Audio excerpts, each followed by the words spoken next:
High friends, welcome to all of you in Fastline batch. आपण electrician आणि वायरमॅनच्या विद्यार्थ्यांसाठी महावितरण आणि सर्वच डिपार्टमेंट सेंट्रल आणि स्टेट गव्हर्नमेंटसाठी एक MCQ बॅच सुरू केलेली आहे. या बॅचचा फायदा जे विद्यार्थी सेल्फ स्टडी करत आहे किंवा रिव्हिजन करत आहे त्यांच्यासाठी जास्त होणार आहे. सोबतच जे विद्यार्थी जॉब करत आहे, रिव्हिजनसाठी वेळ नाही आहे पण काहीतरी वेळ आपल्याला अभ्यासासाठी ठेवायचा रोजचा, तर डेली 1 आवर जो आपण हा शेड्यूल ठेवलेला आहे. तर या बॅचमध्ये आपण MCQ स्टार्ट केलेले आहे. 2000 MCQचं टार्गेट आहे आपलं 2 महिन्यामध्ये, म्हणजे एका महिन्यामध्ये आपल्याला किमान 1000+ MCQ सॉल्व करायचे आहे, पाहायचे आहे. आणि तेही सुद्धा basic, medium, high level exam oriented, tricky, confusing, मॅथमॅटिक्सवाले, न्यूमेरिकल्सवाले सगळे. तर पहिलं सेशन झालेलं आहे. ज्या विद्यार्थ्यांनी पहिले सेशन्स पाहिलं नसेल त्यांनी पहिले पाहून घ्या. हे आजचं दुसरं सेशन्स आहे. तर स्टार्ट करू आपण 1 बाय 1 करून. तर पहा नेक्स्ट पहिला क्वेश्चन. तर लास्ट लेक्चरला जे आहे आपण 38 क्वेश्चन्स पाहिले होते आणि 39 नंबरचा जो क्वेश्चन होता त्याचं तुम्हाला होमवर्क दिलं होतं. तुम्हाला आन्सरसुद्धा सांगितलं होतं, फक्त तुम्ही ट्राय केलं असेल. तर पाहू आपण आता त्याचं आन्सर कसं येते. तर wire of a resistance R is cut into a wire of a resistance R. एक वायर आहे ज्याचा रेजिस्टन्स आर आहे. तर इथे आपण एक वायर इमेजिन करू, त्याचा टोटल रेजिस्टन्स आहे आर आणि cut into n equal parts. हे लक्षात ठेवा, cut into n equal parts म्हणजे या वायरला जे आहे असे किती कट मारलेले आपण माहीत नाही पण n कट केलेले आहे. ओके, n काही असू शकते, 4 कट, 5 कट, 6 कट, पण n कट केलेले आहे. Then this part are connected in parallel order. आणि हे सगळे जे पार्ट्स आहे, पार्ट्स म्हटलेलं आहे इथं लक्षात ठेव जा. तर हे सगळे जे पार्ट्स आहे हे आपण कशामध्ये कनेक्ट केले, पॅरलल ऑर्डरमध्ये. There equivalent resistance will be. Questions खूप चांगला आहे मित्रांनो, खूप जबरदस्त क्वेश्चन आहे हा. पहिलाच आपला लास्ट त्याच्यामध्ये 39 नंबरचा जो आजच्या लेक्चरचा पहिला आहे पहा. याच्यामध्ये मोस्ट ऑफ द पोरं काय आन्सर करतात, ऑप्शन नंबर ए, जे एकदम सोपं आहे आणि चुकीचं आहे. म्हणजे ज्यांना वाटते की म्हणजे डायरेक्ट कुठे जातात ते. आणि इवन याचं आन्सर जे आहे ते बुकमध्ये सुद्धा चुकीचं दिलेलं आहे. वायर ऑफ अ रेजिस्टन्स, त्यांना काय वाटते की वायरचा रेजिस्टन्स आहे आर, असे नंबर ऑफ रेजिस्टन्स जोडलेले आहे म्हणजे n, आणि ते r/n करतात. आपल्याला माहीत आहे की जर सर्व रेजिस्टन्स सारखे असतील पॅरललमध्ये तर एका रेजिस्टन्सची किंमत value of resistance upon number of register, याने आपण टोटल रेजिस्टन्स काढू शकतो, म्हणजेच इक्विव्हॅलंट रेजिस्टन्स फाइंड आउट करू शकतो. पण या केसमध्ये तसं नाही आहे. यांनी काय केलं की जो वायर आहे आर, जो वायर आहे तो r n टाईम नाही जोडला, पहिले त्याचे n टाईम तुकडे केले, पार्ट्स केले आणि देन मग तो n टाईम जोडला. तर दोन्ही ठिकाणी n आहे आणि याच्यातच आपला घोड होतो. तर लक्ष द्या, पहिले हा कन्सेप्ट समजला तुम्हाला की एक वायर आहे ज्याचा रेजिस्टन्स आर आहे, ज्याला n टाईम्स काय केले, पार्ट्स केले. तर मग आता n टाईम म्हणजे एक पार्ट किती झाला, r/n. म्हणजे एका पार्ट जेवढा काही टोटल रेजिस्टन्स असेल हा आर हा पार्टमध्ये डिवाईड झाला. तर एका या पुऱ्या वायरला n ने डिवाईड केलं म्हणजे या एका पार्टचा रेजिस्टन्स झाला r/n. आता असे पार्ट्स n जोडलेले आहे पॅरललमध्ये. तर पॅरलल म्हणजे हा झाला एकाचा रेजिस्टन्स भागेला ही संख्या त्यांची n. हा n त्याचे पार्ट्सचा आहे आणि हा n म्हणजे जेवढे पार्ट्स केले तेवढ्याच टाईम त्याला पॅरललमध्ये जोडलं. तर याच्यावरून आपण याचा इक्विव्हॅलंट रेजिस्टन्स काढत आहे. तर equivalent resistance equal to r/n upon n. तर हा n याच्या डिवाईडमध्ये येतो सरळ म्हणजे हा होतो n इंटू n. तर r upon n into n म्हणजे n². तर याचा राईट आन्सर राहणार ऑप्शन नंबर डी. ठीक आहे. तर हा एक चांगला क्वेश्चन होता. पुढे जाऊ आपण. 40 नंबरचा question. What is the background colour of warning sign in the basic category. पहा, आता आपण सायन्स शिकलेलो आहोत. याच्यामध्ये बेसिक एल चॅप्टरमध्ये जेव्हा तुम्हाला कार्यशाळा अवेलेबल करून दिल्या त्याच्यामध्ये सुद्धा पाहिलेलं आहे आपण. पण तरी एकदा तुम्हाला पहिले साईनबद्दल सांगतो आहे आणि देन मग आपण पुढे जाऊ. याच्यामध्ये what is the background colour of warning sign in the basic category. जर ब्ल्यू आहे, व्हाईट आहे, येलो आहे, ग्रीन आहे. जर याचं असं आन्सर पाहिलं तर ते आहे येलो. आपल्याला वॉर्निंग साईन जे आहे ते येलो बॅकग्राऊंडने इंडिकेट केल्या जाते. कोणकोणते साईन आहे आणि कोणकोणत्या कलरसाठी पहा. प्रोहिबिशन साईन म्हणजे करू नये, जिथं आपल्याला नकार दिलेला असतो त्याच्यासाठी रेड कलरचं बॅकग्राऊंड म्हणजे रेड कलर सर्कलमध्ये आहे, रेड कलरचं त्याच्यामध्ये बॉर्डर आहे आणि साईन दिलेलं असते जे करू नये. जसं आता नॉट ॲडमिटन्स, यू आतमध्ये प्रवेश करू नये, स्मोकिंग करू नये, अशा तऱ्हेनं. आणि ब्लॅक कलरचं जे आहे त्याच्यामध्ये पिक्चर दाखवलेलं असते. जर आपल्याला मॅन्डेटरी साईन, मॅन्डेटरी म्हणजे तुम्ही हे कराच असं जेव्हा सुचवलं जाते त्याला आपण मॅन्डेटरी साईन म्हणतो, म्हणजे ऑबे, तिथं परमिशन केलं जाते. जसं ब्ल्यू कलर त्यासाठी वापरतो आपण, म्हणजे हेल्मेट वापरा, विअर ग्लोव्ज वापरा किंवा एरिया क्लीन ठेवा याच्यासाठी. आणि वॉर्निंग साईन, जसं डेंजर आहे, तुम्ही पाहिलं असेल कुठं पोलवर, कुठं DPवर, कुठं डिस्ट्रीब्युशन बोर्डवर अशा ठिकाणचे साईन्स आपल्याला दिसते की डेंजर हाय व्होल्टेज आहे, डेंजर माइट ओव्हरहेडवर तर लाईन आहे वगैरे असे, किंवा मग काम चालू आहे. तर हे येलो कलरच्या बॅकग्राऊंडमध्ये ब्लॅक बॉर्डर असते, येलो कलरचं बॅकग्राऊंड आणि ब्लॅक बॉर्डर. आणि देन मग आहे इन्फॉर्मेशन साईन. आपण रस्त्याने जाताना पाहिलं असेल की हॉस्पिटलचे साईन्स वगैरे, कुठं हॉस्पिटल्स आहे तर अशा अशामध्ये तुम्हाला दिसते की फर्स्ट एड बॉक्स आहे, तर तिथे तुम्हाला असे बॅकग्राऊंड जे आहे ते ग्रीन कलरचं बॅकग्राऊंड दिसते आणि व्हाईट कलरचं ज्यामध्ये पिक्चर दिसते. थोडक्यात सांगितलं आहे मी तुम्हाला हे सगळे, जे सुबोधमध्ये सुद्धा अवेलेबल्स आहे, आपण वाचले असेलच सगळ्यांनी. तर आपल्याला विचारलेलं आहे वॉर्निंग साईन. तर वॉर्निंग साईनचं बॅकग्राऊंड कोणतं आहे? तर वॉर्निंग साईनचं बॅकग्राऊंड आहे येलो. तर चांगला क्वेश्चन आहे, बेसिक लेवलचा क्वेश्चन आहे. पुढे पहा 41 number. What is the prime reason for saver electric shock? Prime reason म्हणजे मुख्य कारण काय आहे saver electric shock? Saver electric shock म्हणजे मोठा शॉक लागण्याचं मुख्य कारण काय आहे? ठीक आहे. तर विद्युत तीव्र शॉक लागण्याचं कारण काय आहे? तर पहिलं कारण दिलेलं आहे नाही की using excess rating of the fuse. Fuse जे आहे ते जास्तीचं रेटिंग वापरलं तर जास्त शॉक लागते, हे जे चुकीचं आहे. पहिलंच ऑप्शन त्याचं काहीच नाही आहे. आता पहा, using excess rating of fuse, बरं म्हणजे एक तुलनेत जर पाहिलं तुम्ही तर 6 एम्पियरचा फ्यूज वापरायला पाहिजे होता, आपण 10 एम्पियरचा फ्यूज वापरला तर वायर जे लाईन आहे ती ट्रिप होणार नाही, किंवा MCB म्हणा 6च्या जागी 10 वापरली तर लाईन ट्रिप होणार नाही, आपल्याला शॉक लागणार. हे अगदी बरोबर वाटत आहे आपल्याला, पण ते कारण नाही आहे. आपण पुढे पाहू. अजून पहिले सगळे ऑप्शन्स वाचून घेऊ. Execution of electric work without planning, म्हणजे इलेक्ट्रिक वर्क करताय आपण विदाऊट प्लॅनिंग ना, तर त्याच्यामुळे ती एक कारण नाही आहे की एकदमच त्याने मेजर शॉक लागूही शकतो, पण त्याने प्राईम हा शब्द जो म्हटलेला आहे याच्यासाठी आपल्याला प्रायोरिटी द्यावं लागेल. तर पुढे आपण ऑप्शन वाचू. Wrong connection and not using the correct pad. चुकीचे कनेक्शन आणि योग्य म्हणजे प्रोटेक्शन वगैरे जर असेल, आपल्या ग्लोव्ज वगैरे असेल किंवा मग काही असेल तर ते आपण यूज केलेलं नसेल, रॉंग कनेक्शन असेल, शॉर्ट सर्किट झालं असेल. आणि चौथा ऑप्शन म्हणते आहे the magnet of current and duration of the contact. पहा, याच्यावर एवढा वेळ न गमावता या प्रत्येक ऑप्शनवर विचार न करता जर आपण थोरोली सगळे 4 ऑप्शन वाचून घेतले असते तर आपल्याला पटकन कळलं असतं की याचं चौथं ऑप्शन हे राईट आहे. कसं काय राईट आहे तसं समजतंच तुम्हाला. म्हणजे हे सगळे त्याच्यात ॲज कम्पेअर टू या सगळ्या ऑप्शनमध्ये या 4 ऑप्शनपैकी हे ऑप्शन तुम्हाला प्राईम दिसेल. का बरं? कारण की मेजर कुठं शॉक लागत आहे, कोणत्या कशामुळे लागत आहे, फ्यूज तुटला आहे नाही तुटला आहे, तुम्ही कोणते कनेक्शन्स केलेले आहे, हे सगळं मॅटर नंतर करते. म्हणजे या सगळ्या कारणामुळे जर तुम्हाला शॉक लागला असेल, ओके, तर शॉक लागला असेल तर त्याचा करंट आणि त्याचं ड्युरेशन, किती वेळ तुम्ही त्या लाईनच्या कॉन्टॅक्टमध्ये होते याच्यावरच सेव्हिरिटी ठरते आपल्या शॉकची.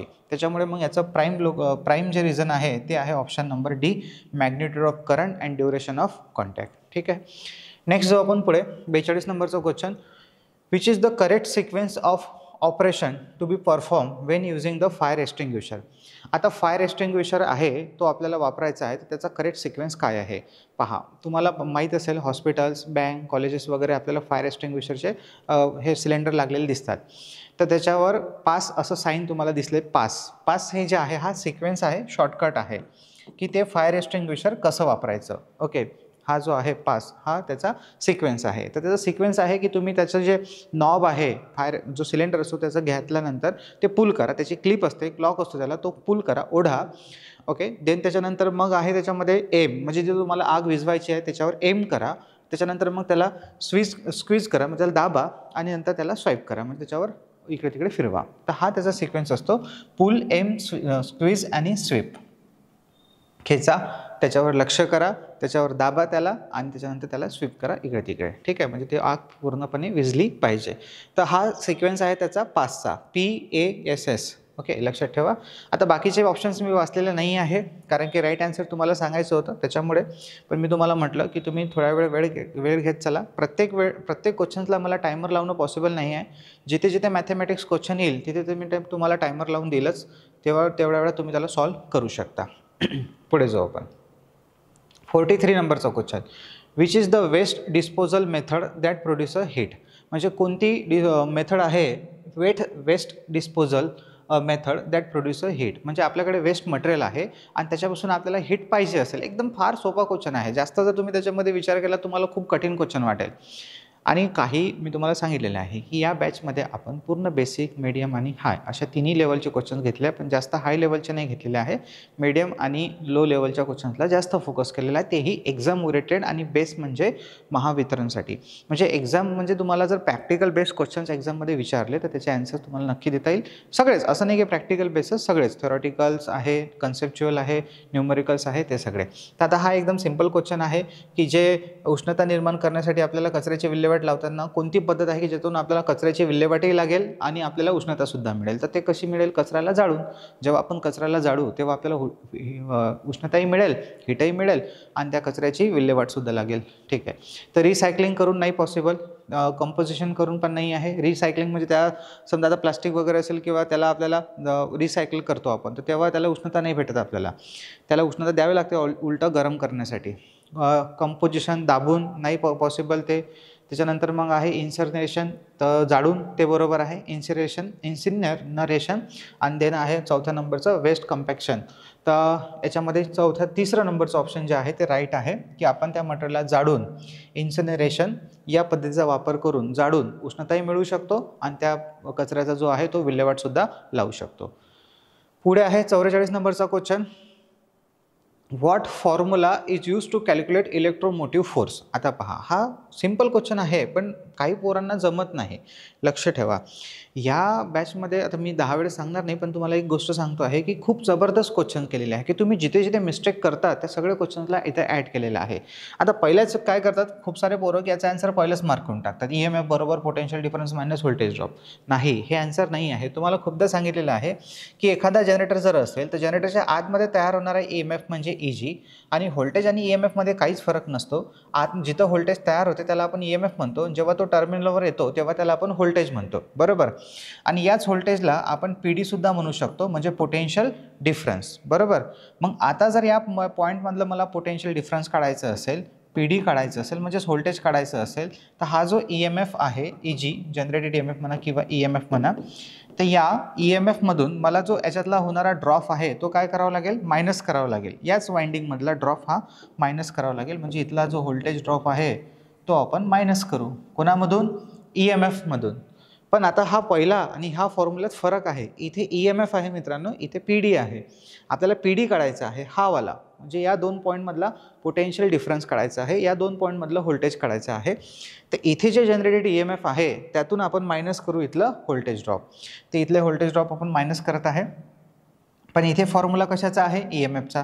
तर मग EMFचा फॉर्म्युला जर बनवायचा असेल तर या व्होल्टेज ड्रॉपला इकडे ट्रान्सफर करावं लागेल आपल्याला. तर हे PD प्लस हे मायनसचं काय होऊन जाईल? प्लस व्होल्टेज ड्रॉप आणि बरोबर इक्वल टू काय राहणार? EMF. ठीक आहे. आता हा EMF इकडे लिहिला, हे तिकडे लिहिलं तर काही फरक नाही पडत. तर EMF बरोबर काय फॉर्म्युला बनला? PD plus voltage drop. तर ऑप्शन नंबर B राईट आहे इथे. ठीक आहे. नेक्स्ट क्वेश्चन आहे, calculate the electrical energy in unit consume by 500 watt lamp for 5 hours.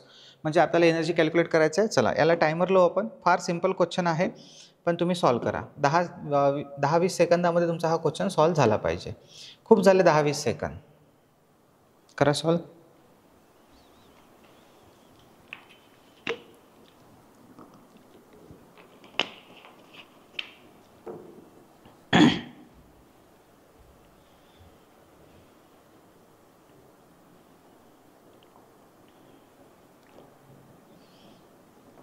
ठीक आहे, चलो टाइम आउट झाला आपला. पहा काय म्हणते आहे क्वेश्चन. तर आपल्याला एनर्जी कॅल्क्युलेट करायची आहे युनिटमध्ये. एनर्जीचा फॉर्म्युला काय आहे? P गुणिले T डिवायडेड बाय 1000. सरळ सरळ. आणि हे युनिट भेटेल आपल्याला kWh और BOT युनिट. आता त्याला तुम्ही BOT युनिट म्हणा किंवा युनिट म्हणा. तर P × T किती पॉवर आहे? 500 वॅट. किती टाईम घ्यायचा आवरमध्ये? किती तास आहे? 5. बस, काहीच नाही, सिम्पल. आणि हे 1000ने कशासाठी डिवाइड केलं? किलोमध्ये करण्यासाठी. हे 2 0 हे 2 0 झाले कॅन्सल. 5 × 5 5 2 10. 5/2 म्हणजे 2.5. तर 2.5 युनिट हे झालं आपलं ॲन्सर. म्हणजे ऑप्शन नंबर D राईट आहे. ठीक आहे. नेक्स्ट क्वेश्चन 46 नंबरचा. What is the value of hot resistance of bulb rated at 100 watt and 250 volt. म्हणजे एक बल्ब आहे ज्याचा आपल्याला हॉट रेजिस्टन्स फाइंड आउट करायचा आहे. तर इथं पोरं कन्फ्यूज होतात की हा हॉट रेजिस्टन्स म्हणजे काय. तर कन्फ्यूज व्हायची गरज नाही आहे. हॉट रेजिस्टन्स म्हणजे लॅम्प चालू असतानाचा रेजिस्टन्स. तर ते तुम्ही सरळ कॅल्क्युलेट करू शकता. माहिती आहे आपल्याला पॉवरचा फॉर्म्युला. तर त्याच्यावरून पॉवरच्या फॉर्म्युल्यावरून रेजिस्टन्सचा फॉर्म्युला बनवा. रेजिस्टन्सच्या फॉर्म्युल्यावरून मग तुम्ही त्याचा रेजिस्टन्स कॅल्क्युलेट करा. चला याला टायमर लावू आपण, पटकन सॉल्व करा. टायमर यासाठी लावा की तुमचं इन्व्हॉल्वमेंट असू द्या. टायमर यासाठी लावत आहे की बॅचमध्ये फक्त तुम्ही लेक्चर पाहू नका. कागद पेन ॲटलिस्ट तरी सोबत ठेवा आणि काहीतरी इन्व्हॉल्वमेंट ठेवा त्या बॅचमध्ये लेक्चर्स पाहण्यामध्ये आणि सॉल्व करा.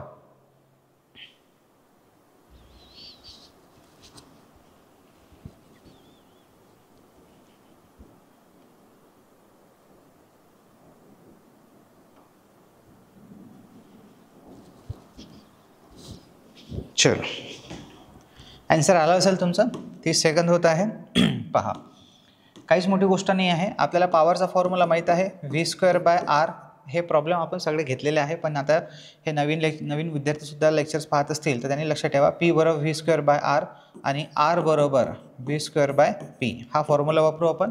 आपलं रेजिस्टन्स काढायचं तर R इथं जाईल, P इथे येईल. V वर्ग, V किती आहे 250. 250 गुणिले 250 भागेला P आहे 100. बस हे 2 0 हे 2 0 झाले कॅन्सल. 25 गुणिले 25 25चा वर्ग तो होईल 625. तर रेजिस्टन्स आला आपला 625 ओहम. आता इथं 625.00 आहे तर काही फरक नाही पडत त्याचा. ते एकच अर्थ होते. 625.00 म्हणजे एकच आहे. तर ऑप्शन नंबर डी राईट आहे. Next question. Which is the application of series circuit. Series सर्किटचा उपयोग कुठे करतात. व्होल्टमीटर कनेक्शनसाठी, लाइटनिंग सर्किटसाठी. व्होल्टमीटर कनेक्शन नाही, चुकीचं आहे. व्होल्टमीटर हे पॅरलमध्ये लावतो आपण. Lightning circuit in home. Lightning circuit म्हटलं लाइटिंग सर्किट आपण पॅरलमध्ये जोडतो. हे ऑप्शनसुद्धा चुकीचं आहे.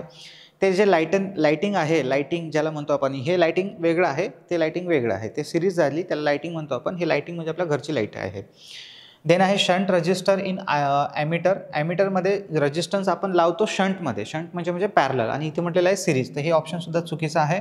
आता 4 ऑप्शनपैकी तुमचे 3 ऑप्शन इलिमिनेट झालेले आहे, म्हणजे चौथं ऑप्शन जे आहे तुमचं राईट असेलच. तर मल्टीप्लायर रजिस्टर ऑफ व्होल्टमीटर. तर हे आन्सर आपलं अगदी राईट आहे, ऑप्शन नंबर डी. मल्टीप्लायर म्हणजे व्होल्टमीटरची रेंज वाढवण्यासाठी आपण त्या व्होल्टमीटरच्या रेजिस्टन्स म्हणजे जे व्होल्टमीटर असते त्याच्यात जे कॉईल असते आणि त्या कॉईलचा जो रेजिस्टन्स असतो त्याच्या सिरीजमध्ये म्हणजेच कॉईलच्या सिरीजमध्ये आणखी रेजिस्टन्स जोडतो की जेणेकरून ते व्होल्टमीटर आपल्याला जास्त व्होल्टेजवर वापरता आलं पाहिजे. त्याचा आन्सर आहे ऑप्शन नंबर डी. मल्टीप्लायर समजलं ना. शंट म्हणजे मल्टीप्लायर 2 असतात, शंट आणि सिरीज. तर शंट म्हणजे पॅरललमध्ये लावतो आपण रेजिस्टन्स मीटरच्या आणि सिरीज मल्टीप्लायर म्हणजे त्या मीटरच्या सिरीजमध्ये रेजिस्टन्स लावतो. तर हे सिरीजवालं झालं व्होल्टमीटर. कारण की ॲमीटर असेल तर शंटमध्ये लावतो आणि व्होल्टमीटर असेल तर सिरीजमध्ये लावतो. पहा भरपूर सारे कन्सेप्ट जे आहे तुमचे या क्वेश्चनसोबत रिवाईज होत जातील. ओके, जसं एक क्वेश्चन होईल एक चॅप्टरमधला आणि सगळे क्वेश्चन्स हे कुठे ना कुठे तुम्हाला मिक्स भेटतील, मागच्या पुढच्या एरियामध्ये भेटतील, सगळे एरियाज कव्हर होतील तुमचे. Then 48 number. Which type of meter is use to test the polarity of battery. आपल्याला बॅटरीची पोलॅरिटी टेस्ट करायची आहे म्हणजे प्लस आणि मायनस. तर कोणतं मीटर हे उपयुक्त ठरेल. तर मुव्हिंग आयरन ॲमीटर. आता बॅटरीची पोलॅरिटी टेस्ट करायची आहे आपल्याला, लक्षात ठेवा. बॅटरीची पोलॅरिटी टेस्ट करायची म्हणजे DC सप्लायची पोलॅरिटी टेस्ट करायची आहे, ज्याला प्लस आणि मायनस टर्मिनल्स असतात. आणि जे पहिलं मीटर आहे मुव्हिंग आयरन ॲमीटर किंवा मुव्हिंग आयरन व्होल्टमीटर असू द्या, ठीक आहे. तर हे व्होल्टमीटर AC आणि DC दोन्ही सप्लायवर कार्य करतात. त्याच्यामुळे याच्या सहाय्याने आपल्याला पोलॅरिटी मिळणार नाही, ठीक आहे. तर ऑप्शन नंबर ए चुकीचा आहे. Moving coil voltmeter. Moving coil voltmeter म्हणजेच PMMC म्हणजेच तुम्ही परमनंट मॅग्नेट मुव्हिंग कॉईल हे व्होल्टमीटर होते ते. तर याच्यामध्ये आता याने काय होईल की वायर जर तुमचे प्रॉपर लागले तर मीटर रिडिंग दाखवेल. जर वायर उलट लागले असेल तर रिडिंग दाखवणार नाही. पॉइंटर हा 0च्या मागे सरकेल म्हणजे तो लॉक होऊन जाईल आणि आपल्याला रिडिंग भेटणार नाही. म्हणजे आपल्याला समजून जाईल की आपले वायर्स हे ऑपोजिट लागलेले आहे आणि त्याच्यावरूनच पोलॅरिटी कळून जाईल तुम्हाला. जेव्हा तुम्ही वायर चेंज कराल प्लसला प्लस मायनसला मायनस लागला म्हणजे हा PMMC मीटर प्रॉपर रिडिंग दाखवेल. तर आन्सर आपलं हे बी बरोबर असू शकते, पण तरी चला ठीक आहे, सगळे ऑप्शन्स वाचू आपण इथे एकदा. Moving iron voltmeter. तर हे ऑप्शन चुकीचं आहे. मुव्हिंग आयरन ॲमीटर असू द्या, मुव्हिंग आयरन व्होल्टमीटर असू द्या, ऑप्शन्स राईट बरोबर नाही आहे, ठीक आहे. डायनामोमीटर टाईप वॅटमीटर म्हणते आहे तो. वॅटमीटरमध्ये तर पॉसिबलच नाही आहे. तिथे 4 वायर्स आहेत आणि आपल्याला फक्त पोलॅरिटी चेक करायची आहे. तर हे ऑप्शनसुद्धा चुकीचं आहे. म्हणजे राईट ऑप्शन आहे आपलं ऑप्शन नंबर बी, ठीक आहे. समजलं ना कशा पद्धतीनं. देन पुढे जाऊ आपण. 49 नंबरचा question, what is the possible range to measure the size of the wire in standard wire gauge. पहा मित्रांनो, ह्या आता तुम्ही सगळ्यांनी अजून एक गोष्ट लक्षात ठेवा, हे जे लेक्चर्स आहे, ज्यांनी हा कोर्स परचेस केलेला आहे त्यांनासुद्धा मला सांगायचं गरज आहे की तुम्ही जिथे इन्व्हेस्टमेंट केली आहे जस्ट मिनिमम फीजमध्ये हा कोर्स तुम्हाला अवेलेबल झालेला आहे. आणि जे विद्यार्थी कोर्स परचेस करू की नाही करू हे विचार करताय, तुम्ही कोर्स परचेस करा नाही करा हे तुमची जबाबदारी झाली, हे तुमची चॉईस आहे. ओके, याच्यातले काही पार्ट्स काही लेक्चर्स जे आहे ते मी तुम्हाला यूट्यूबवर देणारच आहे. जे जे क्वेश्चन्स आपल्याला पॉसिबल होतील ते सगळं तुम्हाला यूट्यूबवर अवेलेबल होईलच. दुसरी महत्त्वाची गोष्ट की जेव्हा हा कोर्स पेडमध्ये आहे तेव्हा तुम्हाला त्याचं व्हॅल्यूसुद्धा राहील आणि ते कोर्स तुम्ही प्रॉपरली पाहालसुद्धा. आणि तुम्ही अजून एक गोष्ट लक्षात ठेवा की इथे ह्या क्वेश्चनचं महत्त्व नाही आहे. तुम्ही काय म्हणाल की हे क्वेश्चन्स पुस्तकातलेच आहे सर, किंवा काय मी तर एवढे क्वेश्चन्स वाचून घेईन, तो मॅटर नाही आहे. महत्त्वाचा विषय आहे की इथे क्वेश्चन सिलेक्शन, कारण की मला 1 तास शिकवण्यापेक्षा याच्यासाठी 1 तास आणखी द्यावं लागेल की कोणते क्वेश्चन्स सिलेक्ट करून शिकवायचे आहे. एवढ्या हजारो क्वेश्चन्समधून असे क्वेश्चन सिलेक्ट करायचे की ज्याची पॉसिबिलिटी जास्त आहे आणि सगळ्या एरियाजमधून क्वेश्चन सिलेक्ट करायचे. तर माझी मेहनत जे आहे ते शिकवण्यापेक्षा ते क्वेश्चन्स पिकअपमध्ये जास्त आहे. आणि एकाच पुस्तकातले क्वेश्चन घेतले, मांडले आणि तुम्हाला शिकवले असं होत नाही आहे. कमीत कमी 4 ते 5 वेगवेगळ्या सोर्समधून हे क्वेश्चन्स तुम्हाला पिकअप करून तुमच्यासमोर मांडलेले आहे. हा एक खूप मोठा बेनिफिट होते तुम्हाला.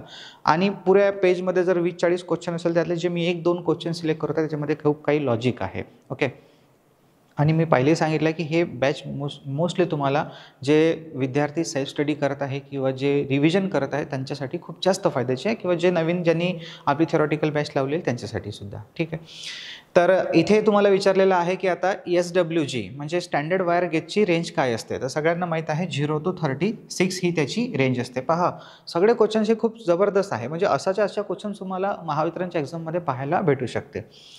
देन पुढे जाऊ आपण, what is the value of electrical conductivity of aluminium conductor. What is the value of electrical conductivity. Direct पॅटर्नदाराचा क्वेश्चन आहे, याच्यात काही एक्सप्लेनेशनचं नाही आहे.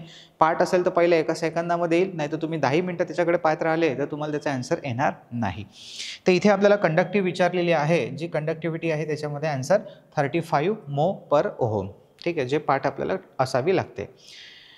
मी तुम्हाला नेहमी सांगितलेलं कॉपरची, ॲल्युमिनियम, कॉपर, ॲल्युमिनियम आणि सिल्वर या तिघांची तरी ॲटलिस्ट रेजिस्टिव्हिटी आणि कंडक्टिव्हिटी आपण पाठ करून ठेवली पाहिजे.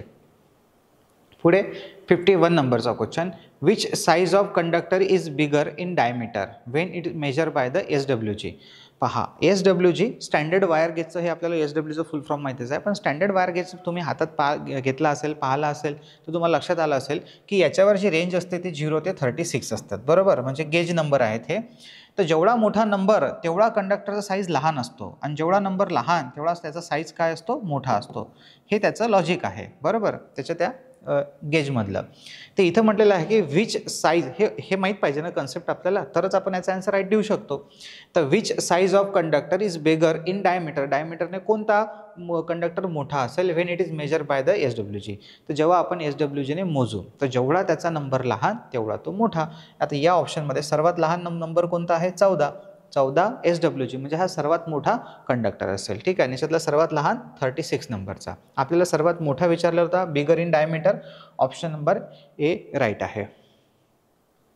पुढे नेक्स्ट क्वेश्चन आहे, which type of soldering flux is use for a soldering aluminium conductor. Aluminium कंडक्टरला सोल्डरिंग करण्यासाठी पुढीलपैकी कोणतं फ्लक्स वापरल्या जाते. एक आहे टॉलो. हे सगळे आपण पाहिलेले आहे. आता मी तुम्हाला मागच्या लेक्चरला सांगितलेलं आहे, जे आहे ते प्रामाणिक आहे. प्रत्येक क्वेश्चन्सला ॲज अ थेरीसारखं आपण शिकू शकत नाही. जिथं जिथं कमी थेरीमध्ये निपटते तिथे मी तुम्हाला सांगतोच आहे, कारण की काही टॉपिक हे पूर्ण 1-1 तासाचे आहे. जसं आता आपण हे टॉलो किंवा मग केरळ लाईट आहे, याला अरे नंबर 7 म्हटलं जाते. झिंक क्लोराईड कुठं वापरतात, किंवा सॉल अमोनियम रेझिन आहे, हे सगळ्यांच्याबद्दल आपण पाहिलेलं आहे. याच्याबद्दल नाही पाहिलेलं आहे, पण हे झिंक क्लोराईड यालाच, आता हे नाव नव्हतं माहीत तुम्हाला, पण याला अरे नंबर 7 म्हणतात. जे पोरं आपले नॉलिफायचे असेल त्यांना कार्यशाळेमध्ये मी सोल्डरिंग सांगितलेलं आहे. त्याच्यानंतर जर तुम्ही शेवटचे लेक्चर्स पाहिले असेल 25-30 त्याच्यामध्ये चॅप्टर्समध्ये, तेव्हाही तुम्हाला सांगितलेलं आहे. ते इथे ॲल्युमिनियम सोल्डरिंगसाठी जर आपल्याला फ्लक्स वापरायचं असेल तर ते आहे केरळ लाईट. यालाच अरे नंबर 7 असे म्हणतात. एअर नंबर 7, अरे नंबर 7 आहे तो ॲल्युमिनियम सोल्डरिंग फ्लक्स. ठीक आहे, मुद्दाम मी तुम्हाला याचा फोटोसुद्धा दाखवलेला आहे आणि याचंच एक नाव. आता काय होतं की असे क्वेश्चन आपल्याला चुकतात यासाठी की याचं नाव हेच आहे हे आपल्याला कधी कधी माहीत नाही राहत. आता प्रामाणिकतेने सांगतो याचं ॲन्सर मलासुद्धा माहीत नव्हतं की हे म्हणजे हे ॲन्सर माहीत होतं मला की अरे नंबर 7 वापरतात, पण जेव्हा मी हा क्वेश्चन पाहिला तेव्हा मला हे नव्हतं माहीत की याचंच नाव हे आहे म्हणून. म्हणजे विचार करा. नाही सर मग तुम्ही तर सर आहे आणि तुम्हाला तर माहीत असायला पाहिजे. पहा मित्रांनो, सर आहे, मास्तर आहे म्हणजे त्याला कम्प्युटरचा दिमाग आहे असं नाही आहे आणि प्रत्येकच गोष्ट माहीत असेल असं नाही आहे. अशा इलेक्ट्रिकल हे पूर्ण महासागर आहे. याच्यातलं आपल्याकडे फक्त अंजोडीभर नॉलेज आहे, बरोबर. तर त्याच्यावर आपल्याला हे सगळा अभ्यास चालू आहे आपला. तर जेवढं तुम्ही शिकाल तेवढं माहीतच होईल. आता अजून अशा भरपूर साऱ्या गोष्टी आहे की ज्याचे सिमिलर नाव आहेत, दुसरे नाव आहे जे आपल्याला कधी कधी माहीत नसतात. तर अशा केस पहा, म्हणजे हा क्वेश्चन जर आला तर उत्तर माहीत होतं आपल्याला, पण त्याला तेच म्हणतात हे नव्हतं माहीत, म्हणून हा क्वेश्चन आपला चुकून जाईल. तर अशा तऱ्हेचे सुद्धा आपण इथं क्वेश्चन पिक केलेले आहे. तर केअर अल लाईट. ओके, तर हा क्वेश्चन आहे आपला ऑप्शन नंबर बी राईट. या 52 नंबरच्या क्वेश्चनचा आन्सर लक्षात ठेवाल आणि नोट्स असेल तुमच्या तर त्याच्यामध्ये अपडेट करून टाकाल. देन आहे 53 नंबरचा question. Which type of joint is use in a overhead line for a high tensile strength. High tensile स्ट्रेंथसाठी कोणता जॉईंट वापरला जाते? जॉईंट यूज हे आपल्याला विचारलेलं आहे. तर स्कारफेट जॉईंट. आता हा स्कारफेट जॉईंट तुम्हाला नवीनच नाव ऐकायला भेटून राहिलेलं आहे. Britannia T joint, western union joint आणि Britannia straight joint. Okay, scarfed joint मी याची डायग्रामने दाखवलेली आहे तुम्हाला आता. ठीक आहे, नेक्स्ट टाईम तुम्हाला जर झाला असा क्वेश्चन आला तुम्हाला सांगून देईल. तर ब्रिटानिया टी जॉईंट आपल्याला काय म्हटलेलं आहे? हाय टेन्साईल स्ट्रेंथ पाहिजे आहे. Which type of joint is use in overhead line. तर ओव्हरहेड लाईनमध्ये फक्त ओव्हरहेड लाईन म्हटलेलं आहे. टी जॉईंट आहे की स्ट्रेट जॉईंट आहे हे काहीच म्हटलेलं नाही आहे. त्याच्यामुळे आपण क्वेश्चनला परत वाचला एकदा. इथे म्हटलेलं आहे ब्रिटानिया टी जॉईंट, हा टाईट असतो पण हा टी जॉईंट आहे. देन मग आहे वेस्टर्न युनियन जॉईंट जो स्ट्रेटसाठी वापरला जातो आणि चौथा आहे ब्रिटानिया स्ट्रेट जॉईंट. तर इथं राईट आन्सर राहणार आपलं option number C western union joint. तुम्हाला माहीत असेल तो की हा आपल्याला हाय टेन्साईल स्ट्रेंथ प्रोव्हाइड करते. ठीक आहे, पुढे जाऊ आपण. कारण की हा आपण ओव्हरहेड लाईनवर यूज करतो आहे वेस्टर्न युनियन जॉईंट ब्रिटानिया जॉईंटपेक्षा. ओके, पुढे जाऊ आपण. 54 नंबरचा question. Which solder is use for soldering aluminium conductors. पहा हा क्वेश्चन आता जसा इथे रिपीट झालेला आहे. पहा इथे काय म्हटलेलं आहे? विच टाईप ऑफ सोल्डरिंग 52 नंबरमध्ये मागं आलो आपण. Which type of soldering flux is use for soldering aluminium conductors. Okay, aluminium कंडक्टरसाठी कोणतं सोल्डरिंग फ्लक्स वापरतात इथे हे आपल्याला विचारलं होतं. सोल्डरिंग फ्लक्स ॲल्युमिनियम कंडक्टरसाठी. आणि देन नेक्स्ट क्वेश्चन पहा आपल्याकडे 54 नंबरचा काय म्हणते? Which solder is use for soldering aluminium conductors. म्हणजे इथे फक्त काय म्हटलेलं आहे? सोल्डर. तर हे सोल्डर आणि सोल्डर हे प्रोसेस आहे. ओके, म्हणजे वायरला जॉईंट करण्याच्या प्रोसेसला नाव दिलेलं आहे सोल्डर. जसं आपण वायरला जॉईंट करतो तर त्याला जॉईंट हा शब्द आहे, म्हणजे जोडतो तेव्हा त्याला शब्द आपण जॉईंट म्हणतो आहे. पण त्याच जॉईंटवर जेव्हा आपण सोल्डरिंग फ्लक्स लावतो आणि त्याला म्हणजे सोल्डरिंग फ्लक्स आणि कथील म्हणजे कैयाच्या सहाय्याने आपण जेव्हा त्याला सोल्डरिंग आयरनच्या सहाय्याने आपण त्याला हे करतो, पूर्ण जॉईंट करतो आहे, म्हणजे त्याच्या सोल्डरिंग लावतो आहे, त्याला म्हणतात पूर्ण सोल्डर प्रोसेस, सोल्डर करणे. ठीक आहे, तर इथे कोणतं सोल्डर वापरलं जाते असं म्हटलेलं आहे? तर fire solder, coarse solder, timer solder आणि अल्फा पी सोल्डर. तर याचा राईट आन्सर आहे अल्फा पी सोल्डर. आता हे अल्फा पी सोल्डर जे आहे हे फ्लक्सच आहे. हे जे आहे हे फ्लक्स आहे, सॉरी फ्लक्स नाही आहे, मटेरियल आहे, म्हणजे जे आपण सोल्डरिंग आयरन वायर यूज करतो आहे ते. तुम्हाला जर एक सेकंद, आपण आपल्या बॅचमध्ये सांगितलं पहा, आणि हे सगळा डेटा सोबतमधलाच आहे. ॲल्युमिनियम सोल्डर, तर याला आपण ॲल्युमिनियम सोल्डर म्हणतो, ज्याला हॅज अल्फा पी असं सुद्धा नाव आहे. हे सगळं सोबतमधलंच आहे, जसं ज्या तसं अल्फा पी सोल्डर असे म्हणतात. ही PPT मधली स्लाईड आहे आपली, जे आपण कार्यशाळेमध्ये घेतलेली आहे किंवा मग जेव्हा तुम्हाला रेग्युलर बॅचमध्ये सोल्डरिंग शिकवलेलं आहे तेव्हाच सेम. तर अल्फा पी सोल्डर असे म्हणतात. यामध्ये 51% जे आहे ते 50% जे आहे लीड असेल. तिथे लीडचं नाव नाही आहे, बहुतेक स्किप झालेलं आहे ते. एक सेकंद. तर 51% लीड असेल. एक सेकंद, ठीक आहे, कटला येतो. 51% लीड असेल, 31% टीन आहे, असेल नाही म्हणजे आहेच. 51% लीड, 31% टीन आहे, 9% झिंक आहे आणि 9% कॅडमियम असते. याचा उपयोग फक्त ॲल्युमिनियम कंडक्टर सोल्डरिंग करण्यासाठीच केला जातो. बाकी मग याचा मेल्टिंग पॉईंट वगैरे दिलेला आहे. तर हे नाव याच्यामध्ये महत्त्वाचं आहे अल्फा पी, की जे ॲल्युमिनियम आहे, ॲल्युमिनियम सोल्डर म्हणजे जो आयरन असतो आपला, सोल्डरिंग आयरन साठी जो वायर आपण यूज करतो आहे तो, तर त्याचं नाव काय आहे? त्याचं नाव आहे अल्फा पी. तर इथे राईट आन्सर काय राहील मग आपलं? Alpha P, option number D right राहील. ठीक आहे, नेक्स्ट क्वेश्चनकडे जाऊ आपण. 55 नंबरचा.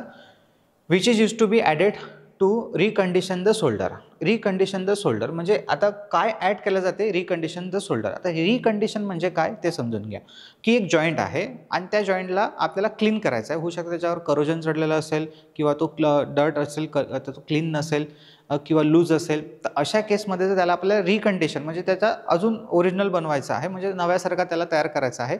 एक तर तुम्ही त्याला पुरं रिमूव्ह करून नव्यानं त्याच्यावर सोल्डरिंग करा, हे झालं एक पहिली प्रोसेस. अदरवाईज तुम्ही त्याच्यावर फक्त टिनिंग करा, म्हणजे टिनचं जे मटेरियल आहे, टिनिंग जे सोल्डर आहे, जो वायर असतो सोल्डर वायर, तो आणि आयरन आपलं घेऊन त्याच्यावर सोल्डर प्रोसेस करा, तर तो नव्याने होऊन जाईल. मग त्यातलं जे क्लिअर हे आहे ते निघून जाईल. पण त्याच्या आधी तुम्हाला फ्लक्ससुद्धा वापरावं लागते, पण इथे तसं नाही दिलेलं आहे. आणि क्वेश्चनमध्ये फक्त एवढंच म्हटलेलं आहे की wish to be added to recondition the shoulder. तर शोल्डर समजलं ना, शोल्डर म्हणजे एक पुरी प्रोसेस आहे. ओके, शोल्डर म्हणजे आयरन. एक एक्झाम्पल दिलं मी तुम्हाला, जसं सोल्डरिंग आयरन आणि सोल्डरिंग वायर यांना घेऊन जेव्हा जॉईन करतो ते झालं शोल्डर पूर्ण करणे. तर इथे आपण त्याला रिकंडिशन द शोल्डर म्हणजे शोल्डर केलं आहे, शोल्डर जे केलं आहे त्याला रिकंडिशन करायचं आहे, पुन्हा नव्याने त्याला क्लीन करायचं आहे, नव्यानं हे करायचं आहे, टाईट करायचं आहे कंडक्टरला. तर अशासाठी आपण काय यूज करतो त्याच्यावर, तर त्याच्यावर यूज करतो आपण tin material. Then next question आहे हाऊ द कॉन्ड्यूट पाईप. लास्टचा आन्सर आहे ऑप्शन नंबर ए. 56 नंबरचा question, how the conduit pipe are specified. म्हणजे कॉन्ड्यूट पाईप जे आपण म्हणतो 20 mm पाईप आहे, 25 mm पाईप आहे किंवा मग अजून काही 30 mm 35 mm, तर हे जे पाईपचे साईजेस आहे हे कशावरून ठरवले जातात, तर हे त्याचं डायमीटर्स आहे. मग डायमीटर कोणता, इनर आहे, आउटर आहे किंवा त्याची लेंथ आहे. तर पहिलं ऑप्शन म्हटलेलं आहे की जसं आता 20 mm पाईप आहे, तर 20 mm तर काही त्याची लेंथ नसेल, खूप लहान होते 20 mm. 25 mm म्हणजे 1 इंच, त्याच्यापेक्षा हा लहान आहे. तर लेंथ इन मीटर, हे मीटरची लेंथ नाही आहे त्याची. वॉल थिकनेस इन म्हणजे त्याची जी वॉलची थिकनेस असते ती, किंवा मग इनर डायमीटर इन आणि आउटर डायमीटर इन तर त्याचा आन्सर आहे आउटर डायमीटर इन ठीक आहे, म्हणजे जे आउटर डायमीटर असते त्याची ते थिकनेस आहे, लक्षात ठेवा. पुढे 57 नंबरचा, what is the name of symbol use in wiring circuit. पहा, आता मी एक सिम्बॉल तुम्हाला दाखवलेला आहे, तर तुमचंसुद्धा काम बनते की याचं पहिले तुम्हाला आन्सर आलं पाहिजे. जेवढे विद्यार्थी आहेत त्यांनी पहिले याचं आन्सर थिंक करा की काय आन्सर आहे. देन दुसरी गोष्ट महत्त्वाची की जर तुम्हाला याचं आन्सर आलं नसेल किंवा आलं असेल तर ठीक आहे, म्हणजे तुम्ही सिम्बॉलवर रिव्हिजन करत आहे. आणि जर आन्सर नाही आलं तर जेवढेही सिम्बॉल्स आहे ज्यातले महत्त्वाचे जे सिम्बॉल्स आहे जे तुम्हाला मला वाटते मी मार्क करून सुद्धा दिलेले आहे रेग्युलर बॅचला. आणि नवीन विद्यार्थी असेल तर तुम्हाला सुद्धा कळेल, म्हणजे सेल्फ स्टडी करत असेल तर सगळेच, म्हणजे मोस्ट ऑफ द जे रेग्युलरली विचारले जातात, जे आपल्या थेरीमध्ये आपल्याला पाहायला भेटतात, वाचायला भेटतात, ते तुम्ही लक्षात ठेवलेच पाहिजे. तर त्याला रिवाईज करत चला. म्हणजे एक क्वेश्चन आहे ना, तर तुम्ही त्या टॉपिकला सुद्धा रिव्हिजनमध्ये ठेवा. आता जेवढेही मी क्वेश्चन्स घेत आहे हे टॉपिक तुम्ही अजून त्याला रिवाईज करू शकता. जसं सोल्डरिंगवर खूप सारे क्वेश्चन्स गेले, तुम्ही सोल्डरिंग हा चॅप्टर रिवाईज केला पाहिजे. ओके, हे MCQs वाचून. तर इथे पाहू आपण की काय आहे याचा आन्सर. तर लिंक आहे की फ्यूज आहे की पुल स्विच आहे की प्लग अँड सॉकेट आहे. तर हा सिम्बॉल आहे प्लग आणि सॉकेटचा. एक्झाममध्ये आलेले क्वेश्चन्स आहे हे. Okay, most of the. Then 58 नंबरचा question, fusing factor. Fusing factor it is a ratio. कोणाचा रेशो आहे, तर minimum fusing current upon fuse rating. Okay, fuse rating म्हणा किंवा मग रेटेड करंट म्हणा, असं म्हटलं तरी चालेल. तर डायरेक्ट आता अशा जिथं तुम्हाला डायरेक्ट आन्सर माहीत असते तिथं तुम्हाला चारही ऑप्शन वाचायची गरज नाही आहे. तुम्ही डायरेक्ट जो ऑप्शन तुम्हाला बरोबर दिसेल तो वाचा आणि टिक करा आणि समोर जा. तर मी पहिला ऑप्शन वाचतो आहे minimum fusing current upon rated current. तर हेच आपलं आन्सर बरोबर आहे. पण तरी एकदा पाहून घ्या, इथं मॅक्झिमम म्हणते, ऑप्शन पहिल्याच फुरसतमध्ये चुकलं. हे पहिलं बी ऑप्शन चुकलं, कारण की तिथं मॅक्झिमम म्हटलेलं आहे. इथं रेटेड करंट वरतं म्हटलेलं आहे, चुकलं. रेटेड करंट म्हटलेलं आहे, चुकलं. म्हणजे वरतं पाहिजे आपल्याला minimum fusing current upon fuse rating. आता इथं फ्यूज रेटिंग नाही आहे पण रेटेड करंट आहे, तर बरोबर आहे. म्हणजे ऑप्शन नंबर ए राईट आहे. पुढे, how many two way switches are required for the staircase wiring. Simple question आहे की स्टेअरकेस वायरिंगमध्ये टू वे स्विच किती लागतात. तर सगळ्या दुनियाला माहीत आहे, तुम्हालाही माहीत असेल की 2 स्विच लागतात, म्हणून ऑप्शन नंबर ए राईट आहे. जे क्वेश्चन सोपे आहे, पण कसं असते पहा मित्रांनो, मी तुम्हाला पहिले सांगितलं, मी काही ॲडव्हर्टाइजमेंट करत नाही आहे. मी फक्त एवढं सांगतो आहे की जे हा बॅचचा फायदा काय आहे. ओके, जे विद्यार्थी जॉईन केले आहेत त्यांच्यासाठी, की जसं आता हा क्वेश्चन आहे फॉर एक्झाम्पल, की काही जे रिपीटर्स विद्यार्थी असतात, मी फक्त ही बॅच रिपीटर विद्यार्थ्यांसाठी नाही बनवलेली आहे, नवीन आणि रिपीटर सगळ्यांसाठीच बनवलेली आहे. आणि जे खास करून विद्यार्थी रोज आता जॉब करत आहे किंवा अभ्यासामध्ये मन नाही लागत आहे, आणि हे विद्यार्थ्यांच्या रिक्वेस्टवरच बॅच बनवलेली आहे. खूप सारे विद्यार्थी म्हणतात की सर आता आमचा अभ्यास होत नाही आहे, तुम्हाला नाही पाहिलं किंवा तुम्हाला नाही भेटलो तर किंवा तुमचं लेक्चर नाही ऐकलं, प्रवचन नाही ऐकलं तर आम्हाला करमत नाही, काहीतरी रिझल्ट येईपर्यंत आमच्याकडे असतो, तर मिनिमम फीजमध्ये आम्हाला एक काहीतरी अवेलेबल करून द्या. की ज्याचे आमची रिव्हिजन होत राहील. त्याच्यामुळे आपण हा कोर्स एक अरेंज केलेला आहे की तुम्ही रिव्हिजनमध्ये टच राहावे. बॅचचं ड्युरेशनसुद्धा 2च महिने ठेवलेलं आहे, 2 महिने फक्त आणि 1 तास फक्त ठेवलेला आहे की तुम्ही जेवण झाल्याच्या नंतर म्हणा किंवा आधी ऑफिसवर कुठंही काम करताना ॲटलिस्ट आपले हेडफोन टाकून 1 तास चालता फिरतासुद्धा हे लेक्चर्स तुम्ही करू शकले पाहिजे. पण आता याच्यामध्ये जे क्वेश्चन सिलेक्ट केलेले आहे ते सगळ्या विद्यार्थ्यांना विचार करून सिलेक्ट केलेले आहे क्वेश्चन्स, की काय कसं असते जे मग आता रिपीटर्स नवीन विद्यार्थी, ही रँक इम्प्रूव्हमेंट बॅच नाही आहे. ओके, ही बॅच जी आहे ही रँक इम्प्रूव्हमेंट नाही आहे. रँक इम्प्रूव्हमेंट म्हटलं ना तर मग तिथे एवढं येतच नाही आणि सोपे आणि लो लेवलचे क्वेश्चन येतच नाही, म्हणजे लो आणि मीडियम लेवल येतच नाही. तिथं फक्त हाय लेवलचे, त्याला रँक इम्प्रूव्हमेंट बॅच म्हणतो आपण, तिथं घेतच नाही आहे आपण. ओके, तर त्या बॅचमध्ये मग तुम्हाला आणखी जास्त म्हणजे तिथं मग डिफिकल्ट लेवलचे क्वेश्चन्स असतात. पण ते डिफिकल्ट लेवलचे क्वेश्चन्स करणार तरी काय, आपली लेवल आता पण पाहिलीच आहे. ट्रान्सकॉलला कशा टाईपचे क्वेश्चन तुम्हाला आलेले आहे. पण जर तुम्हाला सेंट्रल गव्हर्नमेंटचे पोस्ट काढायचे असेल तर जी आपली रेग्युलर बॅच आहे तीच बेस्ट आहे. बेसिक टू हाय लेवल तुम्हाला शिकावीच लागेल, तरच तुम्हाला सेंट्रल गव्हर्नमेंटची पोस्ट हातात मिळेल. तर आता हा अशा क्वेश्चन आहे एकदम सोपा, म्हणजे सगळंच की एखादा विद्यार्थी, जसं तुम्ही पाहिलंच ट्रान्सफरचे क्वेश्चन, तर काही असे सुद्धा विद्यार्थी आहे की जे फक्त बॅच नाही लावत, कोणतंच पुस्तक वाचत नाही, पण पेपर काढायची इच्छा आहे आणि बस आता आपल्याला काहीतरी इन्फॉर्मेशन असली पाहिजे, त्याच्या हिशोबाने सुद्धा क्वेश्चन सेट केलेले आहे. ओके, की त्यालासुद्धा सोपे क्वेश्चन कळले पाहिजे, मिडियमही कळले पाहिजे आणि हाय लेवलसुद्धा कळले पाहिजे. म्हणजे एखाद्या वेळेस जर सोपा क्वेश्चन चालला तर त्याला हे नका करू की हा खूपच सोपा क्वेश्चन आहे, तर नाही. तर याचा आन्सर आहे ऑप्शन नंबर 2. म्हणजे 2 स्विच लागतील आपल्याला. देन आहे 60 नंबरचा क्वेश्चन. ॲज पर BIS 1293 आणि 1988 द व्होल्टेज रेटिंग इज किती आहे. तर या BIS ब्युरो ऑफ इंडियन स्टँडर्डनुसार 1293 आणि 1988 नुसार व्होल्टेज रेटिंग किती आहे. आता खूप सारे मुलं नेहमी कन्फ्यूज राहतात, बरोबर, की व्होल्टेज जे आहे ते 230 आहे की 240 आहे. सगळीकडे आपल्याला 230च लिहिलेलं भेटते. कधी मास्तर 230 बोलते तर कधी 240 बोलते. तर एक्झॅक्टली आहे काय, दोन्हीही बरोबर आहे. पण जर या कोडनुसार पाहिलं आपण, BIS स्टँडर्डनुसार जर पाहिलं तर त्याचा आन्सर आहे 240. त्याच्यामुळे तुम्ही प्रायोरिटी जे आहे, आता ऑप्शनमध्ये पहा 230सुद्धा आहे, 235ही आहे आणि 240ही आहे. पण इथे जेव्हा आन्सर द्यायची वेळ येईल तेव्हा कन्फर्म तुम्ही आन्सर द्यायचं 240. ठीक आहे. तर नेक्स्ट क्वेश्चन आहे 61 नंबरचा. For measuring a insulation resistance the best choice would be. आपल्याला इन्सुलेशन रेजिस्टन्स मोजायचा आहे. इन्सुलेशन रेजिस्टन्स, ओके, हा मोजायचा आहे आणि त्याच्यासाठी कोणतं मीटर आपल्याला बेस्ट राहील हे त्यांनी सांगितलेलं आहे. तर digital multimeter measuring insulation resistance हा मेगा ओहममध्ये असतो आणि तो डिजिटल मीटरने आपण मोजू शकत नाही. ऑप्शन नंबर ए चुकला आहे. मेगर बरोबर आहे, मल्टीमीटरने सुद्धा नाही मोजू शकत आणि वीज स्टोन ब्रिजने सुद्धा मोजू नाही शकत. ऑप्शन नंबर ए राईट आहे, मेगर. जर आपल्याला इन्सुलेशन रेजिस्टन्स मोजायचा असेल तर मेगरची गरज पडेल. पुढे 62 नंबरचा question. Potentiometer is use to provide fix resistance value. पोटेन्शियोमीटरचा उपयोग कशासाठी करतात. आपण पहिल्या चॅप्टरमध्ये types of register, linear, non linear आणि लिनियरमध्ये फिक्स आणि व्हेरिएबल आणि व्हेरिएबलमध्ये पोटेन्शियोमीटर हे सगळं पाहिलेलं आहे. तर पोटेन्शियोमीटरचा यूज आपण व्हेरिएबल रेजिस्टन्स म्हणून यूज करतो आहे. तर fix resistance value, variable resistance value, any two resistance value, a resistance value in step. तर याचा आन्सर आहे सिम्पल बी नंबरचा, अ व्हेरिएबल रेजिस्टन्स व्हॅल्यू. ठीक आहे. पुढे what is the use of eureka wire. Eureka वायरचा यूज काय आहे. रेओस्टॅट, हिटिंग एलिमेंट्स, अर्थ वायर किंवा वाइंडिंग वायर.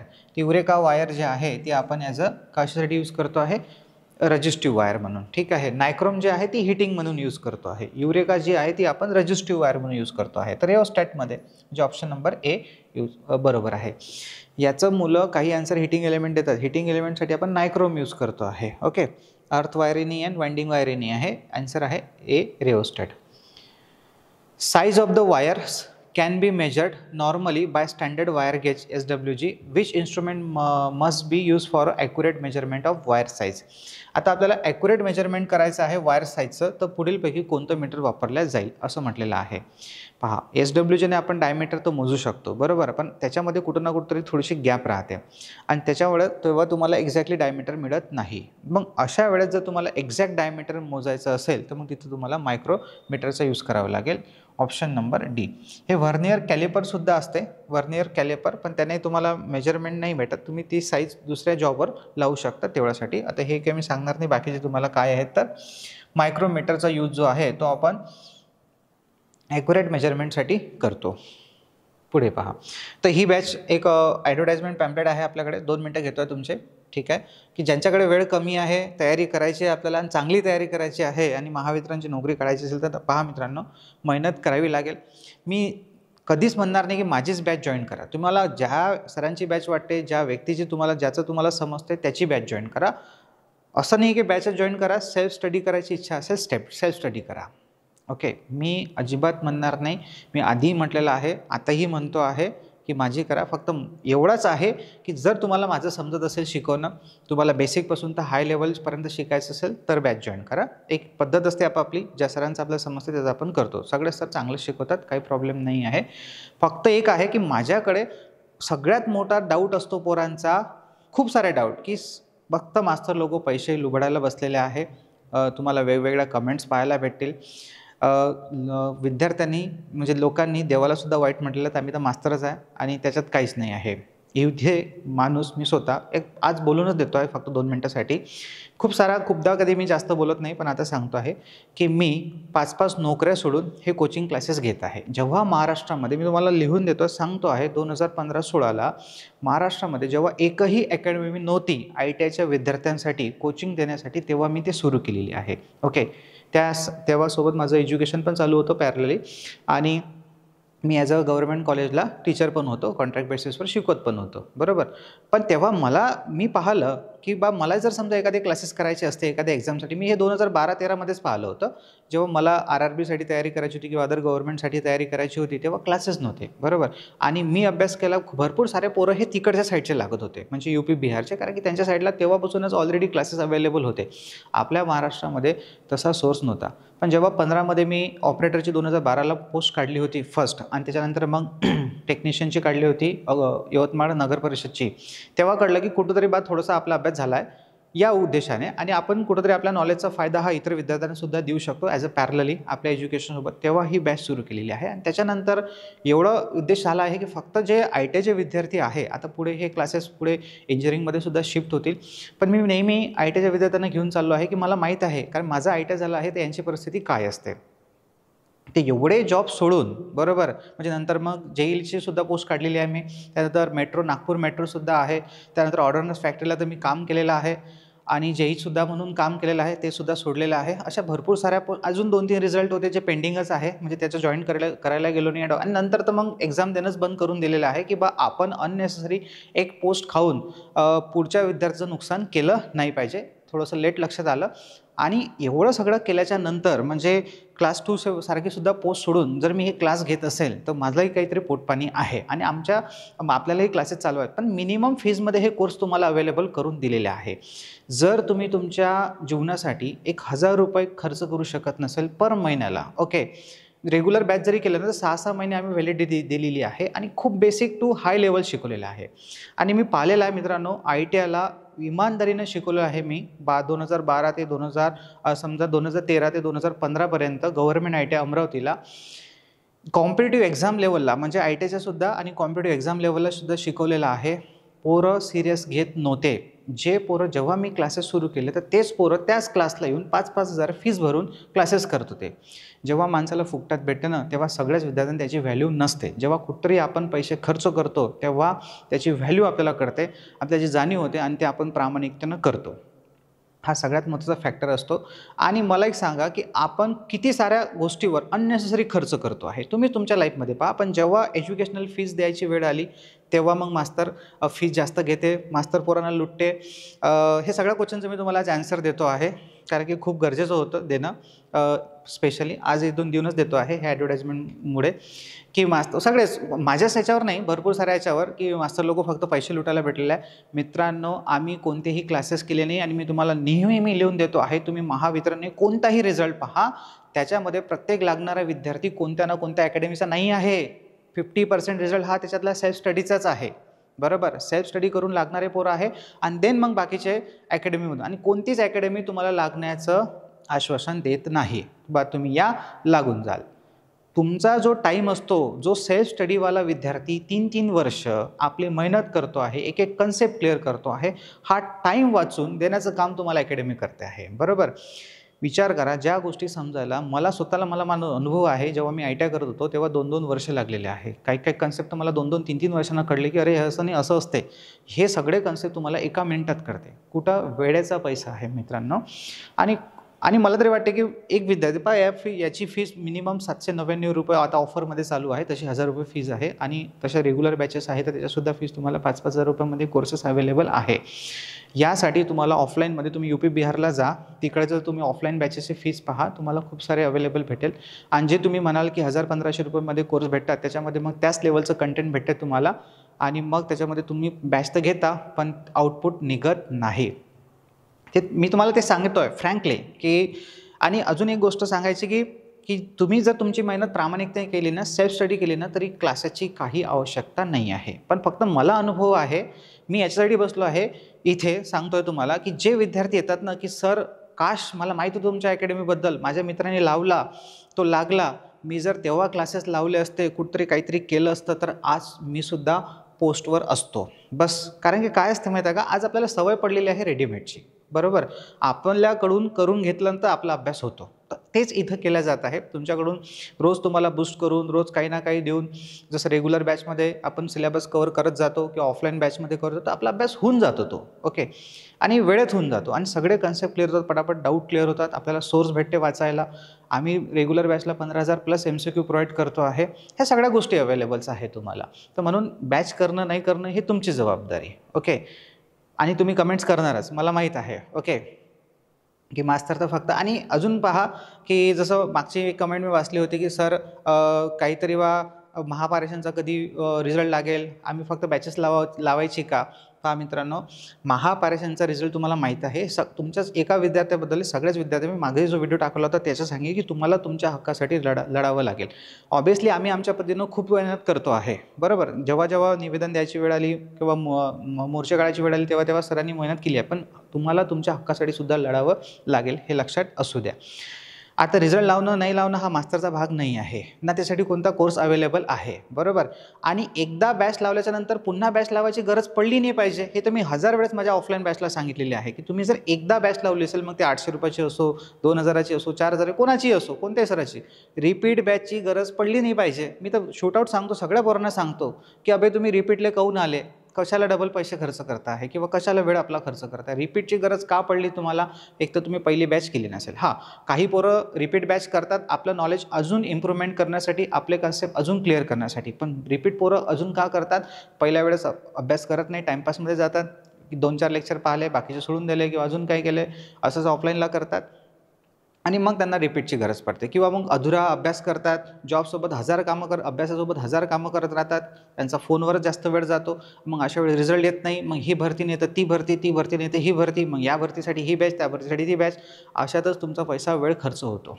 करायची गरज नाही मित्रांनो. सेल्फ स्टडी पहिलं ऑप्शन आहे, सेल्फ स्टडी प्रामाणिकतेने केला ना गरज नाही. आणि दुसरं ऑप्शन, एक कोणतीही बॅच करा, चांगली इमानदारीनं करा, चांगलं नोट्स बनवा, त्याला रिव्हिजनमध्ये ठेवा, ठीक आहे. नंतर तुमची चॉईस आहे. जर तुम्हाला रिव्हिजनमध्ये ठेवायचे असेल, चांगला प्रॉपर अभ्यास करायचा, अजून स्वतःला इम्प्रूव्हमेंट करायचं असेल तर करू शकता. बरं, या सगळ्यांमध्ये एक 10-12 हजार रुपये तुमचे सपोज मानून घ्या की 2-3 बॅचमध्ये खर्चही झाले. किती पगार भेटेल तुम्हाला स्टार्टिंगला, जेव्हा तुम्ही रेग्युलर व्हाल तेव्हा 50-60 हजार रुपये.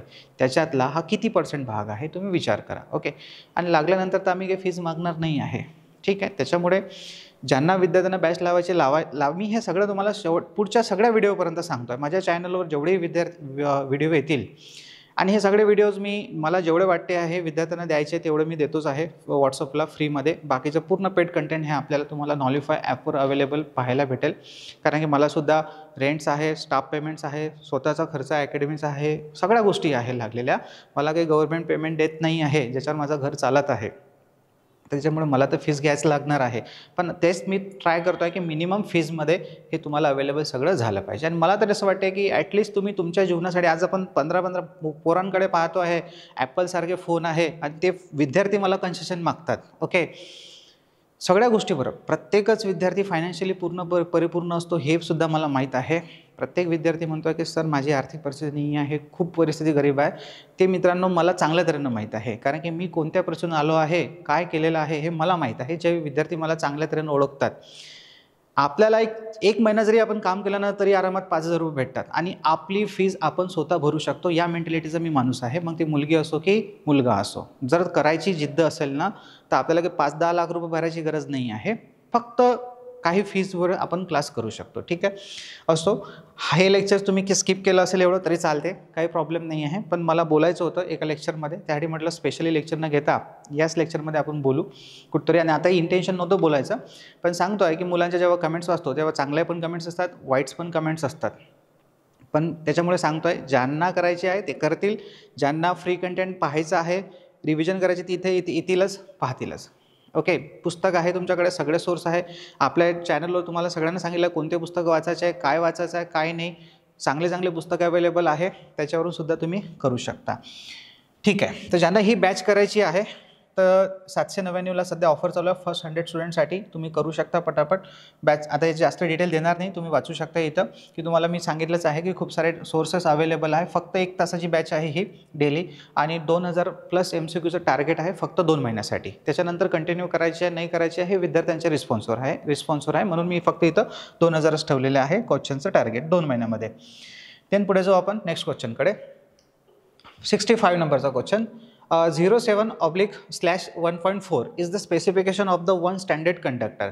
एका स्टँडर्ड कंडक्टरचं स्पेसिफिकेशन आहे हे.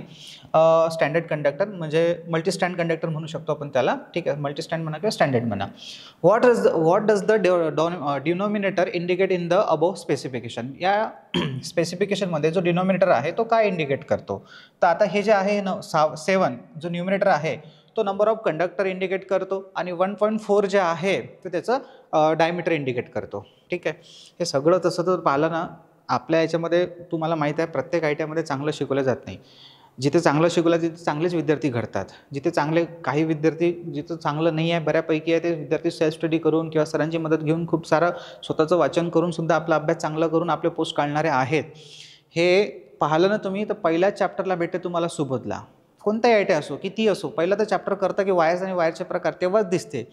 तेव्हाच जर चांगलं पाठ केलं तर आज गरज नाही आहे हे सांगायची आणि समजून घ्यायची. ओके. चुकतो तुम्ही आहे, आपण चुकतो आहे सगळेच आणि मग ब्लेम देतो आपण मास्तरला. ठीक आहे. तर हे पॉसिबल नाही आहे मित्रांनो, लक्षात ठेवा.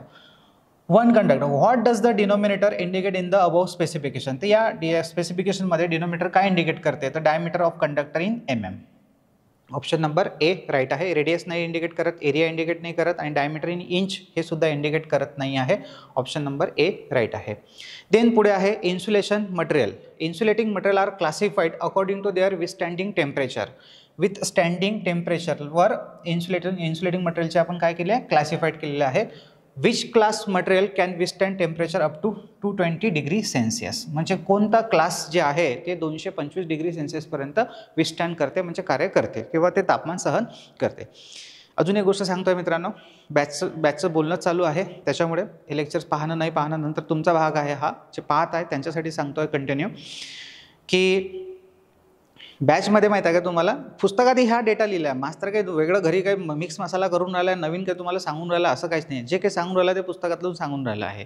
पण त्यातही काय करतो ना प्रत्येक वेळेस तुम्हाला ट्रिक सांगतो आहे की मित्रांनो जीव तोडून एकदम की याला कसं पाठ करायचं. आम्ही अनुभवलेलं आहे. जेव्हा आपण पाठ करतो साधा ओम्सला सुद्धा पाठ नव्हता 10 वेळेस लाईनला झाकून पाठ केलेला आहे. मंडळाचे तापमान कायम असताना मंडळामधून वाहणारा विसरलो प्रवाह म्हणजे मंडळामधून वाहणारा प्रवाह हा मग दाबाच्या काय आणि मग विरोधाच्या काय असं करता 2 वर्ष झाले पण तो ओम्स लॉने पाठ झाला. तर इथे साध्या ट्रिकने समप्रमाण व्यस्त प्रमाणाचा कन्सेप्ट सांगितला ना तर त्याला समजून जाते, त्याला लॉजिकल क्वेश्चन समजून जाते, त्याला ट्रिक माहीत होऊन जाते की एकदम या ट्रिकने जर आपण पाठ केलं तर लवकर लक्षात होऊन जाते. बरोबर. अशासाठी तुम्हाला ट्रिक सांगितलेलं आहे. आठवत असेल तर YAEB wife, okay, child, husband, father आणि नंतर सिक्वेन्स 90 to 180 90 ते 180 कसं अरेंज करायचे कसे ट्रिक बरोबर तुम्हाला सांगितलेले आहे. त्याच्यानुसार जर केले तर तुम्हाला भेटेल की याचा क्लास कोणता आहे. Option number C. ठीक आहे. हे झालेलं आहे. तर हे सगळे फायदे तुम्हाला भेटतात. ओके. देन पुढे जाऊ आपण 67 नंबरचा question. Which is the high temperature withstanding insulating material. Okay. कोणतं मटेरियल जे आहे ते हाय टेम्परेचर विथस्टँडिंग मटेरियल आहे. आता पहा क्वेश्चन्स पुस्तकामधलाच आहे आणि मला वाटते हा NCVT त्याच्या तरी एक्झामला आलेला आहे. तर बॅकेलाईट, वूड, ॲस्बेस्टॉस आणि मायका.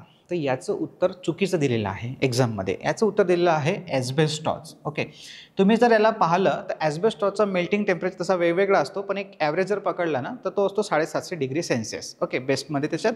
आणि जर मायका पकडला तर 1000 डिग्री सेल्सिअस.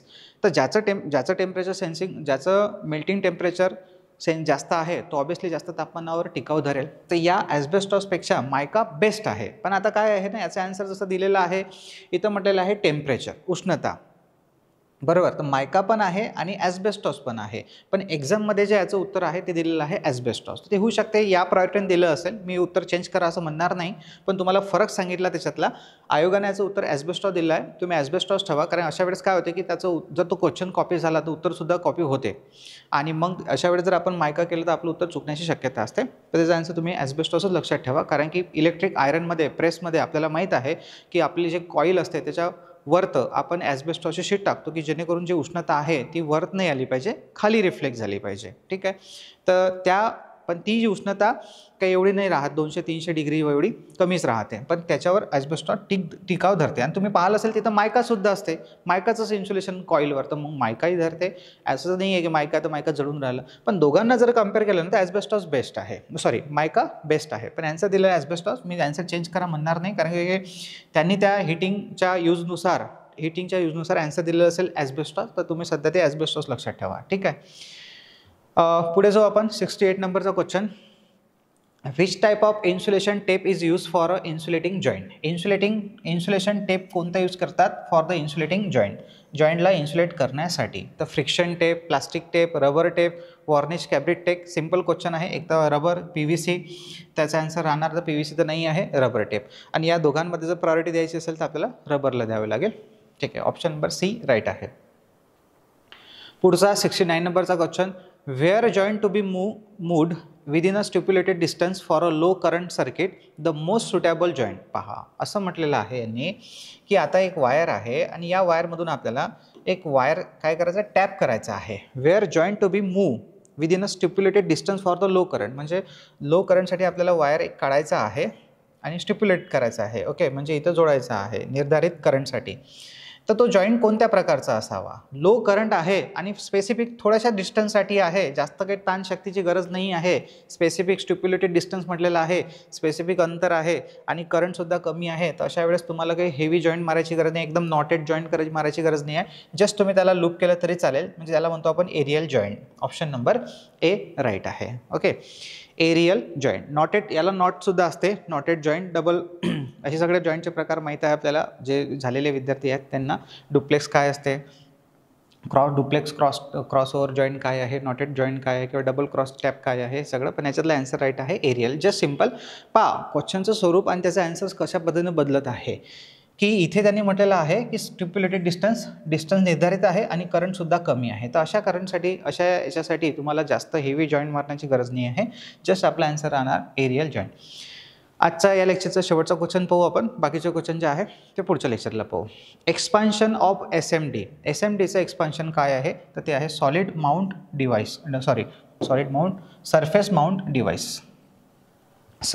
Mount device. SMDचं फुल फॉर्म आहे.